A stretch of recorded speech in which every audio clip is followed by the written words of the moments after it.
Assalamualaikum warahmatullahi wabarakatuh. Welcome back to my channel. Balik lagi bersama aku, Lia Elia. Oke, kali ini kita akan mempelajari tentang klasifikasi materi dan partikel materi.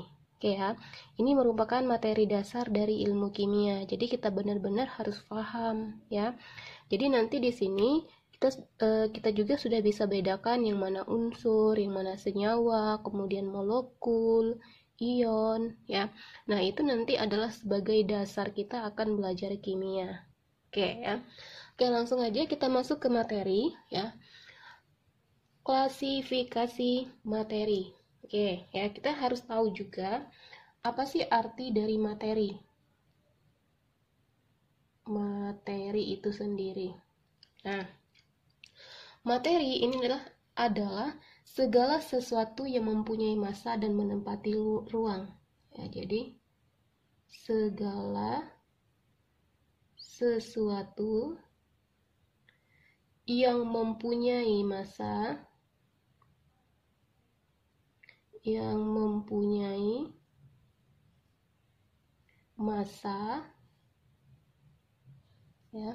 dan menempati ruang.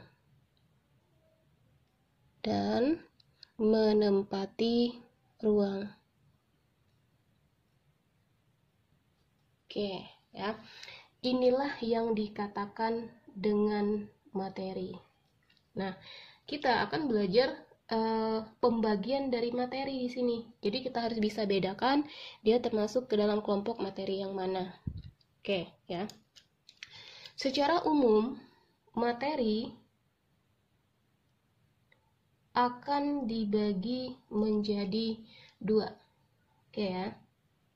Jadi materi dibagi menjadi dua. Ya. Yang pertama ada namanya zat tunggal. Oke, ya. Zat tunggal. Oke. Yang namanya tunggal artinya sendirian, ya enggak? Zat tunggal nanti akan kita bagi menjadi dua kelompok. Nah, ya apa aja kelompoknya? Zat tunggal ini ada namanya unsur, kemudian ada lagi namanya senyawa. Nah, oke, ya. Di dalam unsur, ya, unsur nanti ini akan kita bagi lagi, ya. Dalam sistem periodik unsur, unsur ini ada yang unsur termasuk logam. Oke, kalau ada logam, ada juga non-logam. Nah, oke, ya. Sedangkan dalam senyawa, nanti yang akan kita pelajari, ya, sifat dari senyawa itu sendiri dan tata namanya nanti harus kuat. Oke ya, kita harus memahami sifat dari senyawa, kemudian tata namanya harus kuat. Tata nama atau penamaan dari suatu senyawa.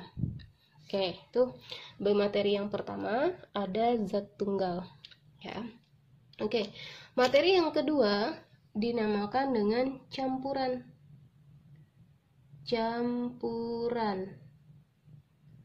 Nah, ya. Campuran nanti kita bedakan menjadi dua jenis. Nah, ada campuran homogen dan campuran heterogen. Oke, ya, campuran homogen dan campuran heterogen. Oke, ya. Campuran homogen. Homogen artinya kalau homo itu sejenis, ya enggak?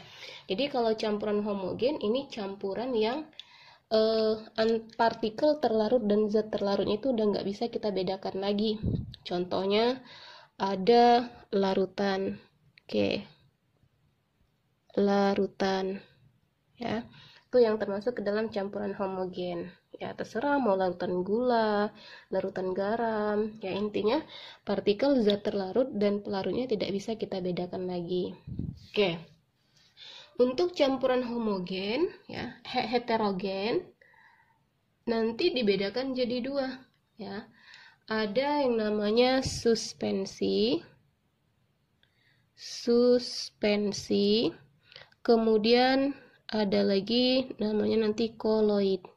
Nah, kalau untuk materi koloid nanti akan dibahas lebih mendalam pada saat kita sudah kelas 11. Oke, paham ya untuk penggolongan materi? Oke, langsung kita bahas satu-satu ya. Kita bahas yang pertama, unsur. Materi yang pertama ada namanya unsur. Oke. Nah, unsur ini merupakan zat tunggal yang secara kimia tidak dapat diuraikan. Ya. Jadi, unsur ini adalah zat kimia yang secara zat tunggal ya, zat kimia yang secara kimia tidak dapat diuraikan ya, diuraikan menjadi zat lain yang lebih sederhana, menjadi zat lain yang lebih sederhana. Jadi intinya unsur ini sudah sederhana. Nah, ini yang dinamakan dengan unsur. Oke, contoh yang termasuk unsur dalam kehidupan kita sehari-hari banyak ya. Contohnya ada besi, ya, kemudian ada aluminium, perak, oke, dan lain-lain masih banyak ya. Itu untuk unsur. Nah, unsur ya, nanti akan diberi lambang tertentu, karena kalau kita tidak beri lambang unsur, nanti untuk menentukan dia termasuk unsur atau senyawa susah ya. Jadi untuk dapat mempermudah penulisan maka nanti unsur diberi lambang. Oke ya, jadi unsur diberi lambang tertentu. Contohnya, oke, aku tulis dulu aja, unsur untuk mempermudah ya, mempermudah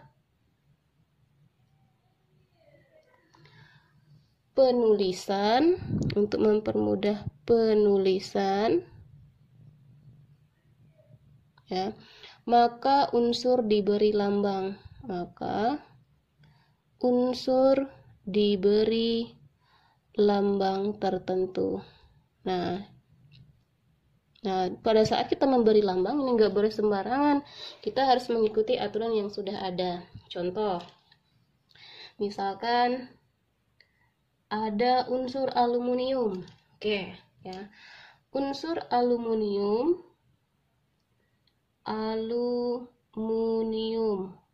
nah nanti ini dilambangkan dengan Al, itu sudah ketentuannya.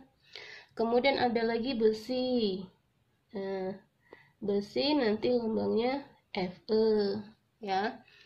Oke ya, contoh lagi misalkan ada perak ya, perak ini lambangnya Ag. Oke ya, jadi penulisan lambang itu nggak boleh sembarangan karena sudah ditentukan ya. Oke, unsur ya dibagi menjadi dua jenis, ada unsur logam dan unsur non logam. Oke ya, jadi secara umum unsur dibedakan menjadi dua, ada unsur logam dan unsur non-logam. Nah, unsur logam berarti dia mengikuti sifat-sifat dari logam. Ya, jadi unsur logam dia mempunyai sifat berwujud padat. Oke ya. Jadi berwujud padat. Nah, tapi nanti ada satu unsur yang wujudnya tidak padat, kecuali Hg atau raksa, kecuali Hg. Nah, ya. Kemudian logam ini merupakan konduktor yang baik atau penghantar panas ya. Nah, oke. Kalau untuk unsur non logam ya, Di sini wujudnya ada yang bentuknya padat, cair, ya, cair. Kemudian ada juga yang wujudnya gas. Nah, ya. Kalau untuk non logam dia non konduktor. Konduktor. Tapi ada satu kecuali untuk unsur yang semi logam, ya, sebenarnya semi logam, kecuali ada grafit atau karbon. Nah, oke, itu penggolongan unsur. Oke, paham ya untuk unsur? Oke, sekarang kita bahas materi yang kedua, ada namanya senyawa. Oke, masuk ke yang kedua, senyawa. Oke ya. Nah, senyawa ini merupakan zat tunggal, ya, karena dia masih termasuk ke dalam zat tunggal. Oke ya. Zat tunggal yang dapat diuraikan, zat tunggal yang dapat diuraikan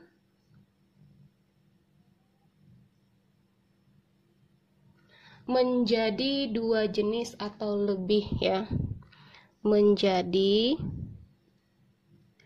dua atau lebih zat yang lebih sederhana, ya, zat yang lebih sederhana. Oke, bisa ya bedainnya. Kalau unsur tidak bisa kita uraikan lagi. Contohnya, misalkan di sini ada contoh senyawa H2O. Ya, H2O ini bisa kita uraikan lagi, ya. H2O kalau kita uraikan menjadi unsur hidrogen dan oksigen. Diuraikan menjadi oksigen dan hidrogen. Ya enggak?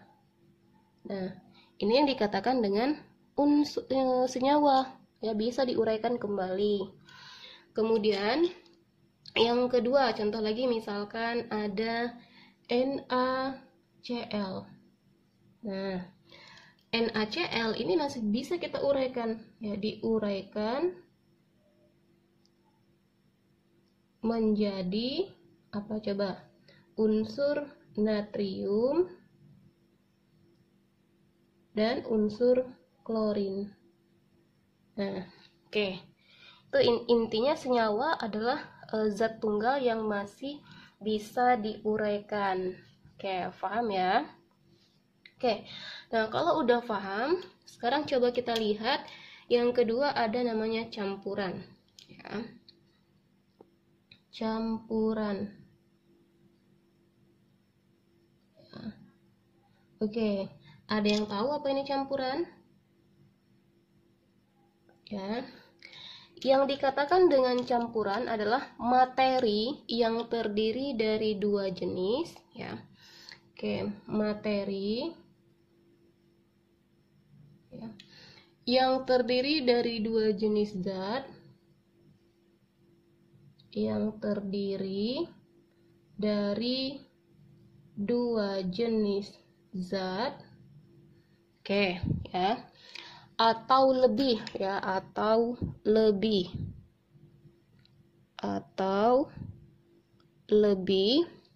yang pencampurannya ya,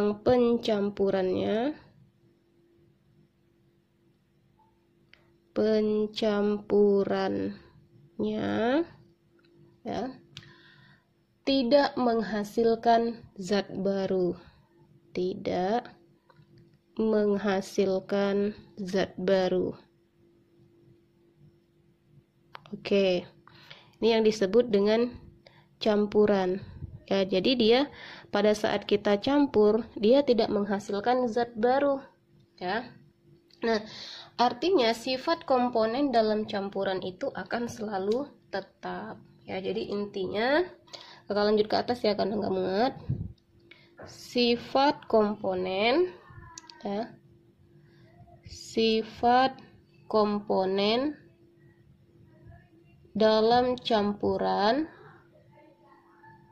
akan selalu tetap. Nah, oke, paham ya?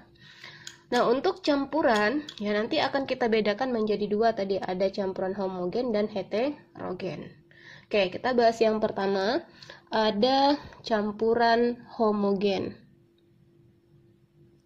Nah, campuran homogen ini ciri-cirinya dia akan terbentuk, oke ya,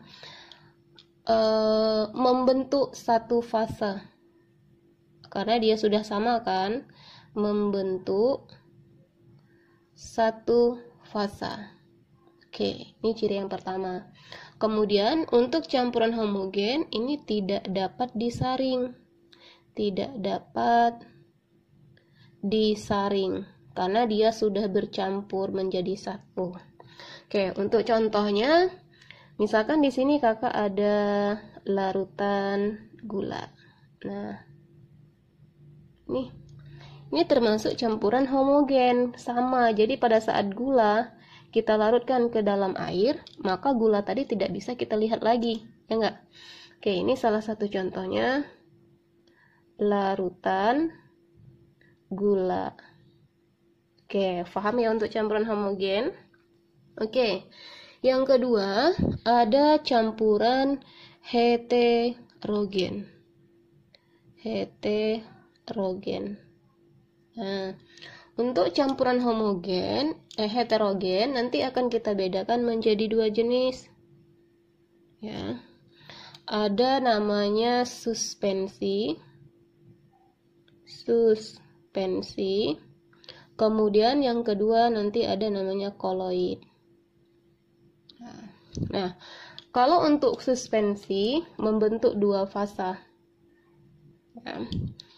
Koloid dia membentuk suspensi dulu aja ya, membentuk dua fasa. Nah, jadi masih bisa kita bedakan yang mana terlarut dan pelarutnya. Kemudian suspensi juga masih bisa disaring. Oke, ya. Tuh untuk suspensi. Nah, yang kedua ada koloid. Nanti untuk koloid ini ada bab tertentu yang akan kita bahas di kelas 11 ya.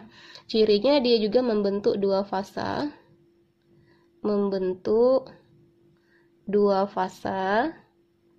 Nah, dia juga bisa disaring tapi dengan penyaringan ultra. Disaring dengan penyaringan ultra. Oke. Ini untuk campuran. Paham nggak kira-kira? Paham ya? Jadi harus bisa bedakan sekarang yang mana campuran, yang mana disebut dengan senyawa, unsur. Oke ya? Oke. Sekarang akan kita bahas materi yang kedua, partikel materi ya. Materi yang kedua ada namanya partikel materi. Nah, oke, harus bisa bedakan ya. Antara zat dengan partikel ini beda. Nah, sekarang akan kita bahas tentang partikel materinya. Oke ya. Yang dikatakan dengan partikel, ya, partikel ini merupakan bagian terkecil dari materi, ya. Jadi ini bagian terkecil dari materi ya yang masih mempunyai sifat ya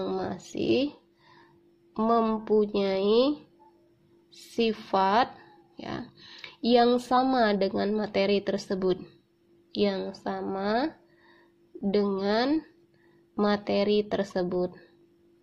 Oke. Inilah yang disebut dengan partikel ya. Partikel materi yang akan kita bahas ya. Jadi nanti partikel materi ada 3 yang akan kita bahas. Partikel materi yang akan kita bahas, ya. Ada nanti namanya atom, ya. Oke. Atom. Kemudian ada namanya ion dan molekul. Nah, oke ya. Oke, langsung aja kita bahas satu-satu ya. Kita bahas yang pertama dulu, ada atom. Nah, apa sih atom ini? Atom merupakan bagian terkecil dari suatu unsur, ya. Atom merupakan bagian terkecil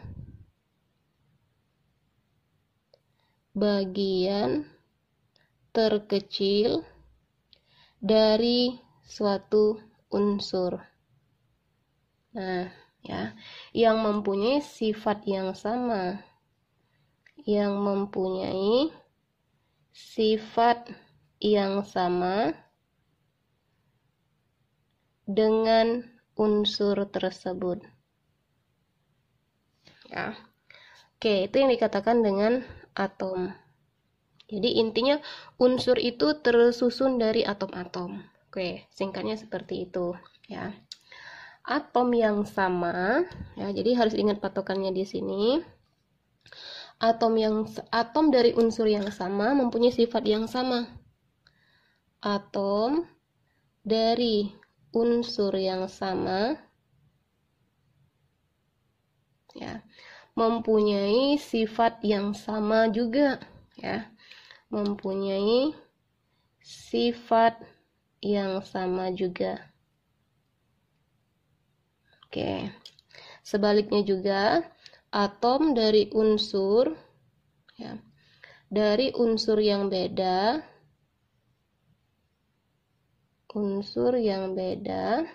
maka dia mempunyai sifat yang beda juga. Sifatnya akan beda. Oke, ya. Dalam atom nanti akan terdiri dari inti dan kulit. Nah, itu nanti akan kita bahas ke bab yang selanjutnya aja ya, karena pembahasannya akan lebih kompleks, ya. Oke. Partikel materi yang kedua ada namanya ion. Ion. Oke, apalagi ini ion. Nah, ion ini merupakan atom yang bermuatan listrik. Oke, harus ingat ya. Jadi, ion ini merupakan atom yang bermuatan listrik. Nah, oke, ya. Ion nanti akan kita bagi menjadi 2. Ya. Ion dibagi menjadi 2. Nah, ada yang namanya ion positif. Ion positif, ya. Ini nanti dinamakan dengan kation, ya.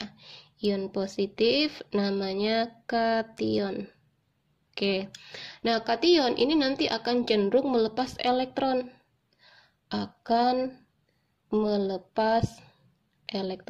Nah, unsur yang melepas elektron adalah unsur-unsur yang sifatnya logam.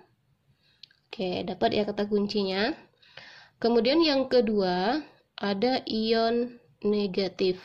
Nah, ion negatif ini dinamakan dengan anion. Anion akan menangkap elektron.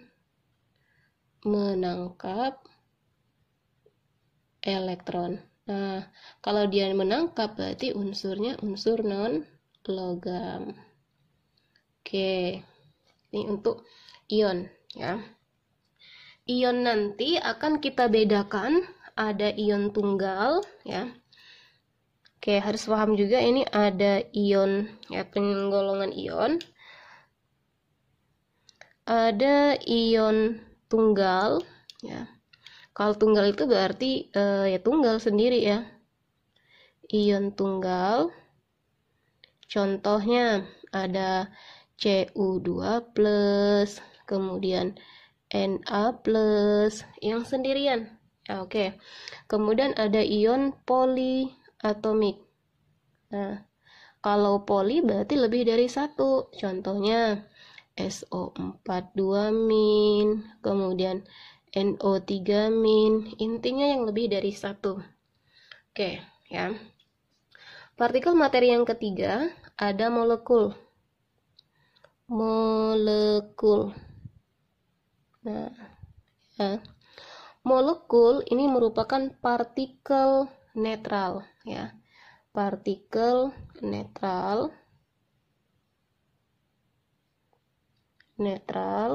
ya, yang terdiri dari dua atau lebih atom. Yang terdiri dari dua atau lebih atom, ya, atom. Baik yang sejenis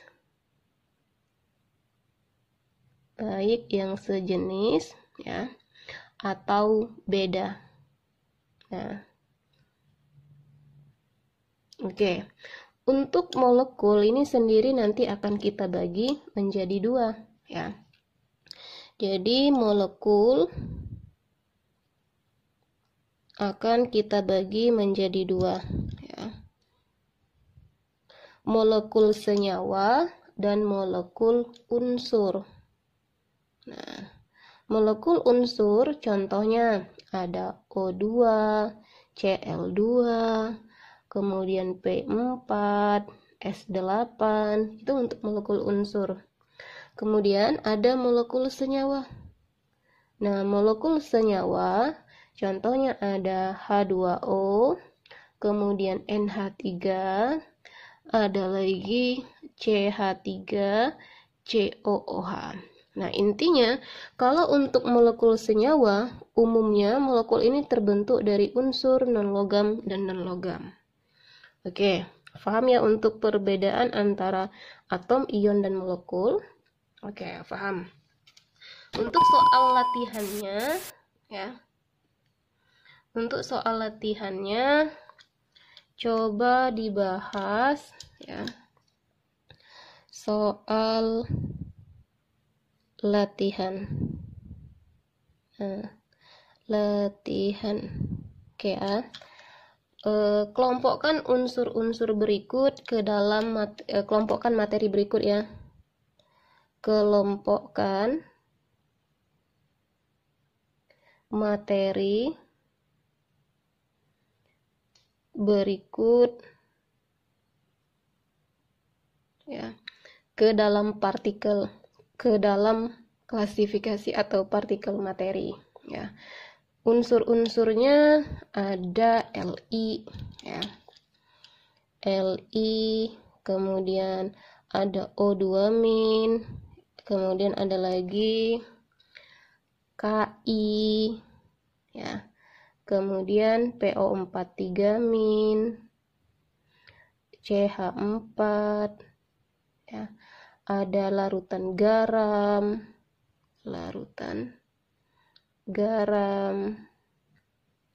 ya.